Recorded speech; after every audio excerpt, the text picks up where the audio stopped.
benvenuti al TG Sicilia, le principali notizie.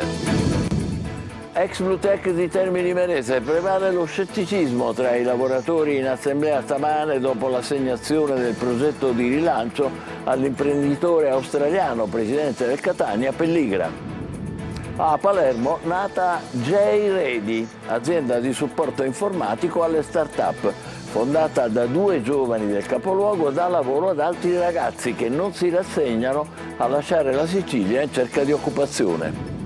Messina Denaro ha indagato un medico primario a Trapani. Uno dei 3 arrestati ieri gestiva in Brianza progetti finanziati con il PNRR, fondi che si sospetta possano essere stati dirottati al capomafia. A Catania nasce uno sportello comunale che si occuperà di gestire i beni appartenuti alla criminalità. Avrà sede proprio in uno degli immobili confiscati alla mafia in centro città.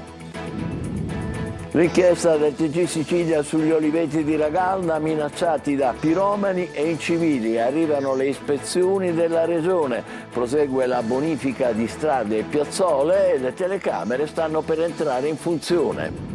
Pasqua alle porte con nuove opportunità per i turisti e i siciliani che, complice il bel tempo, decidono di farsi una vacanza all'estero. Aeroporti con numeri record, presentato il nuovo collegamento aereo Palermo-Malta. Successo a Catania di Hic et Nunc, qui e ora, lo spettacolo in cui 11 ragazzi con la sindrome di Down raccontano il mondo visto con i loro occhi.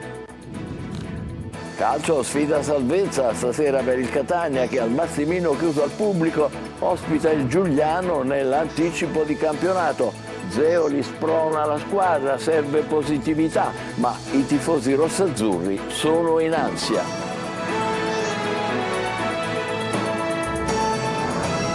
Ben trovati. Ancora scetticismo tra gli ex lavoratori Fiat e Blutech dopo l'assegnazione del progetto di rilancio dello stabilimento di Termini Imerese all'imprenditore australiano, presidente del Catania, Ross Pelligra. Questa mattina assemblea dei lavoratori davanti ai cancelli della fabbrica. Eva Spampinato.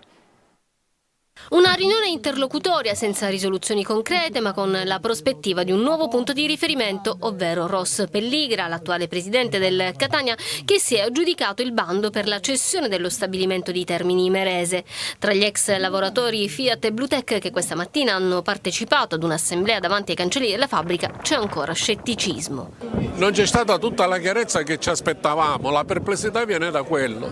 Noi siamo disponibili a discutere, a trovare soluzione per tutto. Ci aspettiamo dei tavoli tecnici che ci portano a quelle risoluzioni. La prossima settimana è in programma un incontro tra il governo della regione e i sindacati per entrare nel merito della società di scopo che dovrebbe assorbire 180 lavoratori, mentre altri 40 andranno in pensione entro novembre, quando scadrà l'amministrazione straordinaria che ha in carico al momento l'ex Blutech. Non si conosce ancora nel dettaglio il progetto industriale di Pelligra Holding che dovrebbe farsi carico di 350 lavoratori ex Blutech. I punti sono soprattutto quello della rioccupazione dei 543 dipendenti Blutech e 200 dell'indotto. Questo è il punto delicato. Sappiamo che il 4 novembre scade l'amministrazione straordinaria e gli strumenti di tutela. Per queste ragioni noi chiederemo subito il confronto con l'assessorato al lavoro, attività produttive per conoscere bene i dettagli di questo bacino di scopo regionale. Intanto oggi il ministro delle imprese del Made in Italy, Adolfo Urso, ha autorizzato il perfezionamento dell'atto di cessione del ramo d'azienda di Termini Imerese di Blutech SpA in amministrazione straordinaria alla Pelligra Italia Holding SRL, in quanto aggiudicataria della gara. Il piano di Pelligra è risultato l'unico pienamente rispondente alla disciplina di gara rispetto alle altre 5 in tutto offerte ricevute. In una Sicilia dove molti giovani ogni anno vanno via e in cui aumenta la percentuale della disoccupazione, c'è chi resta e ha creato un business vincente. Nella nostra regione ci sono grandi opportunità, dicono, basta saperle sfruttare. Marco Gullà. Ciao, sono Manuel, ho 20 anni. Ciao, sono Francesco, ho 20 anni. Abbiamo creato G-Ready e vogliamo rimanere in Sicilia. Cos'è G-Ready? Un'azienda che si occupa di supporto informatico alle start-up, fondata da questi due giovani palermitani. E così, in una terra dove molti giovani vanno via alla ricerca di un lavoro, loro due hanno deciso di restare. E indovinate chi sono i loro dipendenti? Semplice, i loro ex compagni di classe. L'idea è nata da me quando avevo 14 anni, ho iniziato a sviluppare con i primi linguaggi di programmazione i primi software per gli amici e i parenti. Le cose sono andate bene, da lì ho iniziato a radunare un piccolo team di sviluppatori, compagni delle scuole superiori, con cui abbiamo deciso poi pian piano di sviluppare il tutto. Ad essere in Sicilia, anzi, è pure riguardo certi aspetti anche più comodo rispetto al costo di vita inferiore rispetto magari a paesi, a città del nord.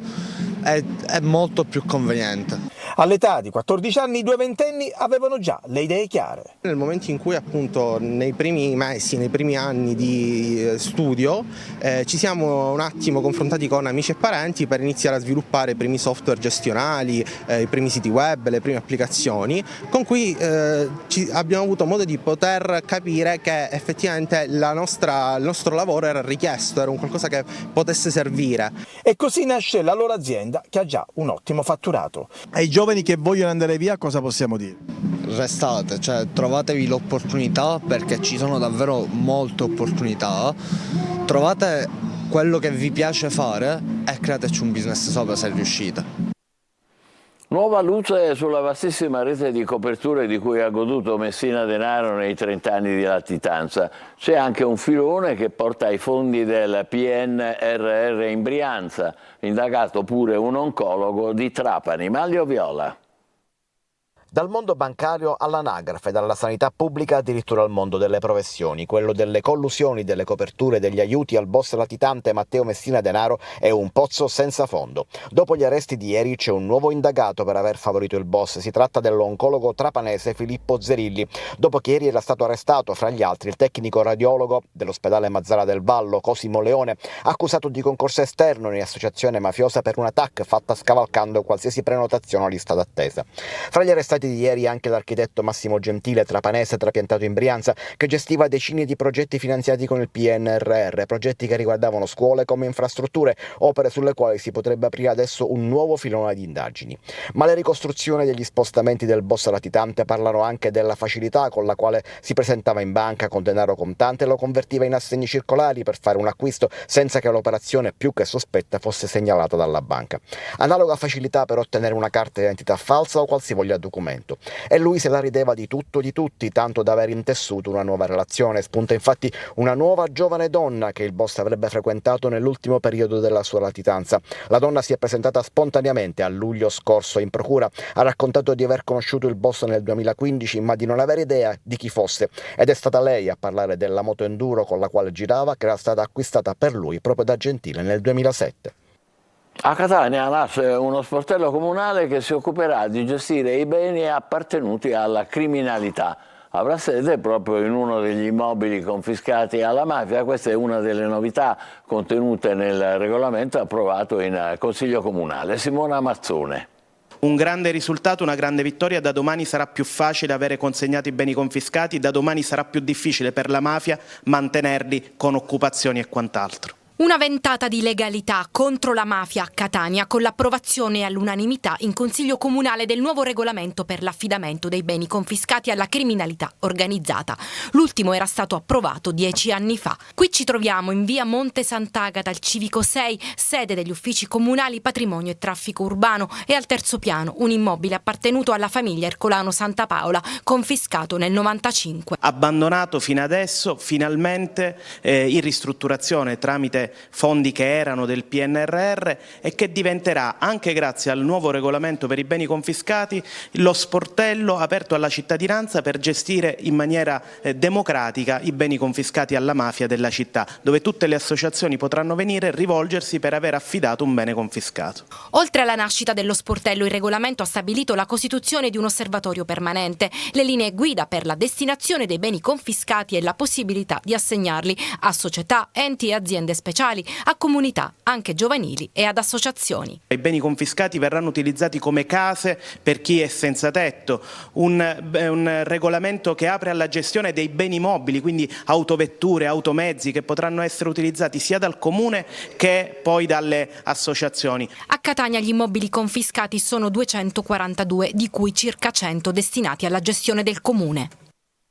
L'emergenza rifiuti sotto la lente di ingrandimento della Commissione bicamerale Ecomafie che è in missione in Sicilia. Prima tappa Gela, Gerri Italia. Il ciclo integrato dei rifiuti e le bonifiche dei siti inquinati nel perimetro del SIN gelese sono questi gli obiettivi della missione siciliana della Commissione bicamerale Ecomafia da 2 giorni, impegnata in una serie di sopralluoghi nelle province di Catania, Caltanissetta ed Enna.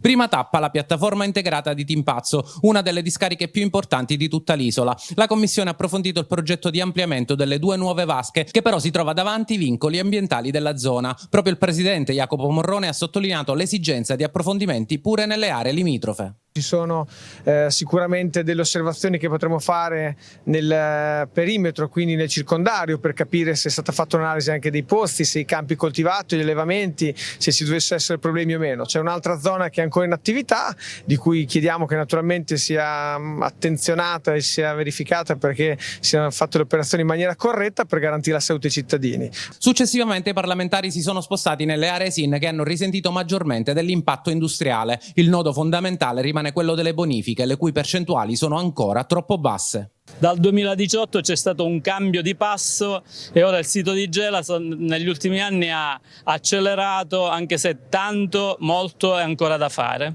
Ultima tappa a Piazza Armerina, dove la Commissione ha visitato un allevamento che ospita cavalli strappati alle corse clandestine gestite dalla criminalità organizzata. Oliveti di Ragalna minacciati da piromani e incivili. Ora si muove la Regione, ha annunciata la visita dell'assessore al territorio Pagana e del comandante della forestale Ferlito. Intanto prosegue la bonifica di strade e piazzole e le telecamere stanno per entrare in funzione. Ecco i nuovi sviluppi dell'inchiesta di Tonino De Mana. L'assessore regionale al territorio e all'ambiente Elena Pagana e il comandante della forestale Luca Ferlito visiteranno gli oliveti secolari di Ragalna. È la prima rassicurazione delle istituzioni dopo il nostro servizio che ha acceso le telecamere, le nostre, sui terreni e sugli ettari di oliveti secolari messi a rischio dagli incendi scaturiti da rifiuti abbandonati lungo le strade. Un precedente che ha spinto gli imprenditori locali ad intervenire chiedendo aiuto alle istituzioni e sollecitando una maggiore attenzione al territorio e all'ambiente. Non si fermano i mezzi del comune di Ragalna che bonificano la strada che separa i comuni di Ragalna e Santa Maria di Licodia, dove si affacciano gli oliveti antichi, patrimonio per la biodiversità dell'Etna, protetti dal presidio Slow Food degli olivi secolari. Gli alberi che vedete, di cui ci siamo occupati ieri, saranno osservati speciali e per questo preservati da un sistema di videosorveglianza collegato direttamente alla Polizia Municipale di Ragalna. Sbloccato l'impasse burocratico, le 6 telecamere su ammissione del vice sindaco di Ragalna, Saladino, saranno operative entro Pasqua. Una corsa contro il tempo che servirà a tutelare il territorio, visto che dopo le scampagnate gli immancabili incivili si sbarazzano dei rifiuti, lasciandoli ovunque, dalle campagne alle strade, deturpando un territorio patrimonio dell'umanità. 70 fra allievi e docenti di Milazzo sono rimasti intossicati mentre erano in gita scolastica in Puglia. Sintomi classici, dolori addominali, mal di pancia e tutto il resto che potete immaginare. Sono intervenuti i medici del 118, per alcuni è stato necessario il trasferimento al pronto soccorso. All'origine del malessere potrebbe esserci un piatto a base di pollo avariato. A Catania un confronto in occasione dei 32 anni del 118, il servizio di emergenza da tempo alle prese con carenze di organico. Ebbene, il presidente Castro dice è un sistema virtuoso, anche se affrontiamo tante criticità. Ancora Tonino De Mana.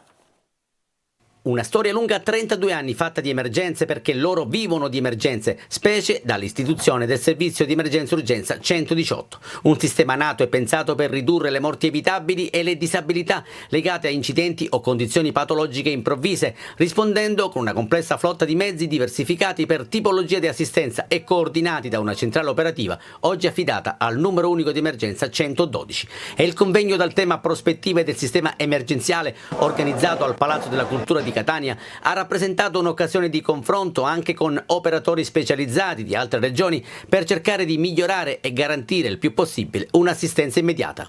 Tutto è perfettibile, va chiaramente implementato e noi lo stiamo facendo quello che è l'organico, però possiamo dire di un sistema a mio avviso virtuoso. E non mancano le criticità alla voce carenza di organico. Devo dire che già abbiamo attivato tutte le procedure per implementare, per rimpolpare il nostro organico e quindi da questo punto di vista siamo presenti perché il servizio del 118 è molto delicato. Ambulanze che devono fronteggiare anche i problemi della strada, come abbiamo denunciato nei nostri servizi nella congestionata via Santa Sofia. Ci vuole anche da un lato l'attivazione da parte degli organi competenti amministrativi, dall'altro anche la civiltà dei cittadini che deve capire che quell'ambulanza può essere un momento decisivo, importante per salvare una vita umana. Il convegno promosso dalla SEUS è stato patrocinato da Regione, Comune e Città Metropolitana di Catania.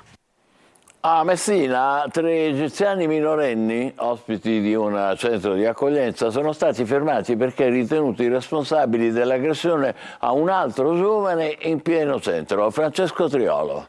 Avevano puntato un cappellino e lo smartphone di un giovane che passeggiava in pieno centro a Messina un sabato sera, atteggiamento da bulletti, prima lo hanno avvicinato, poi spintonato, quindi aggredito e picchiato con calci e pugni, scaraventandolo per terra e minacciandolo anche con una spranga di ferro. Quindi gli hanno portato via lo smartphone e il cappellino e sono fuggiti.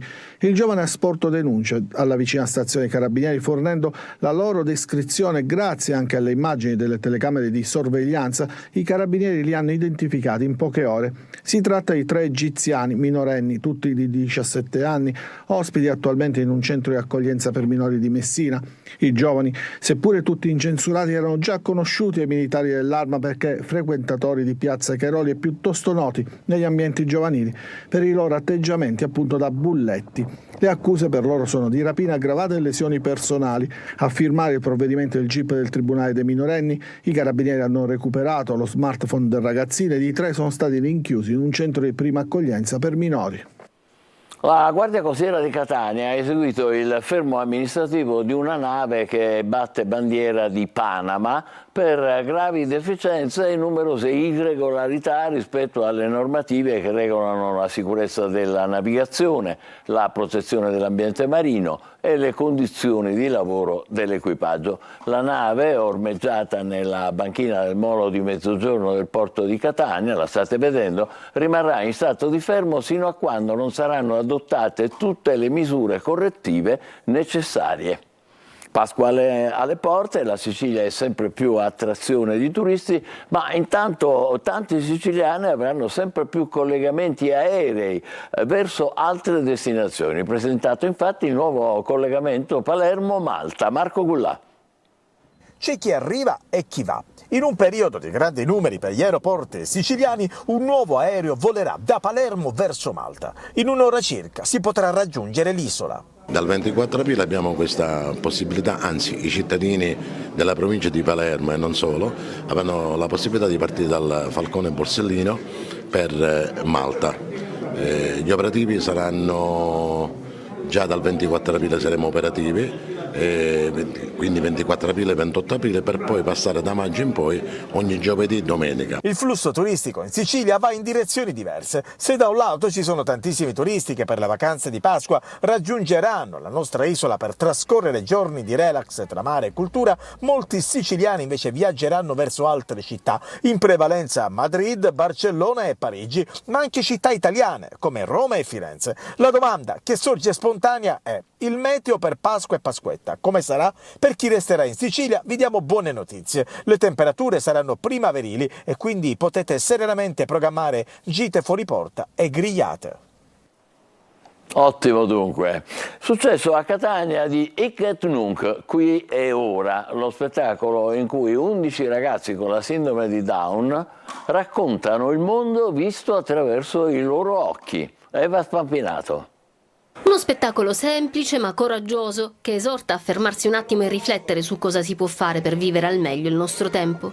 Hic et Nunc è il lavoro teatrale del regista Tony Bellone, andato in scena al Centro Culture Contemporanee Zoo di Catania, un progetto realizzato dalla sezione di Catania dell'Associazione Italiana Persone Down, che ha visto protagonisti 11 ragazzi con la sindrome che tra oggetti scenici disparati, musiche di ogni tempo e repentini cambi di situazione conducono lo spettatore in un ideale viaggio introspettivo, capace di far emergere luci e ombre del passato, la consapevolezza del presente di sé e un modo altro di guardare al futuro. Io ho fatto tanti anni, tante recitazioni, spettacoli, cose varie. È una cosa più bella che c'è nella nostra vita. Il loro marciapiede innanzitutto è l'essere privi di malizia, puri di cuore e onesti, molto sinceri. I ragazzi portano in scena se stessi e la loro personalità, senza battute a memoria. Questo spettacolo è stato fatto in occasione della giornata mondiale della trisomia 21, noi siamo presenti tutti gli anni e questo è un lavoro teatrale molto ma molto bello. Il messaggio è quello di essere liberi da tutte quelle sovrastrutture che oggi come oggi la società ci impone, quelli dell'apparire a tutti i costi. Invece potremmo e dovremmo tirare un pochino il freno a mano e viverci la vita così per come viene, godendo anche delle piccole cose. Davvero suggestivo e anche importante. Facciamo una breve pausa, tra poco l'attesa per la sfida salvezza fra il Catania e il Giuliano in un Massimino vuoto. State con noi.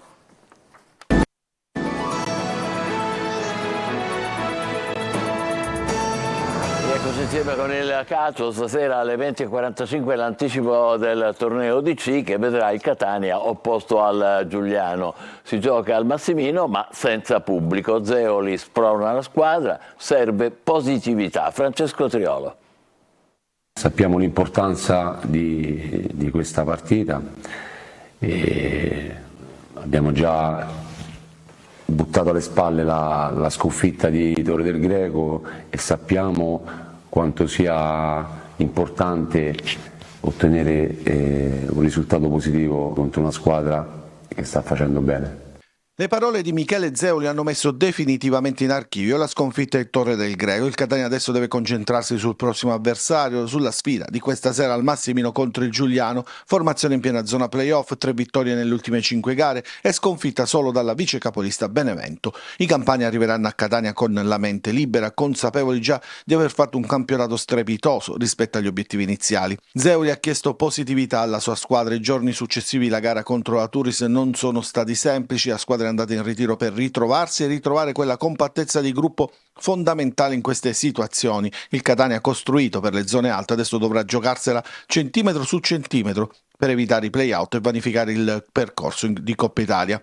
E proprio la finale contro il Padova adesso deve essere messa da parte e pensare solo al Giuliano. Chirico è tra i convocati ma dovrebbe giocare Peralta, si profila un turno di riposo per Di Carmine e Cicerelli, in attacco dovrebbe giocare Cianci, non c'è nella lista dei convocati Marsura, si giocherà in un Massimino deserto. Il calcio in generale ha bisogno della gente, degli spettatori, figuriamoci noi quanto ne abbiamo bisogno qui al Massimino. È un motivo in più per regalare una gioia, una soddisfazione ai nostri tifosi e anche alla stessa società. Calcio inizia alle 20:45, come sempre l'appuntamento su Telecolor e mezz'ora prima del match per 3 ore live con diretta stadio, collegamenti al Massimino, analisi, le interviste post partita in anteprima ed i vostri commenti via WhatsApp al numero 342 7712 855. Noi ci fermiamo qui, l'appuntamento come al solito è per le 20, grazie per essere stati con noi, buon pomeriggio.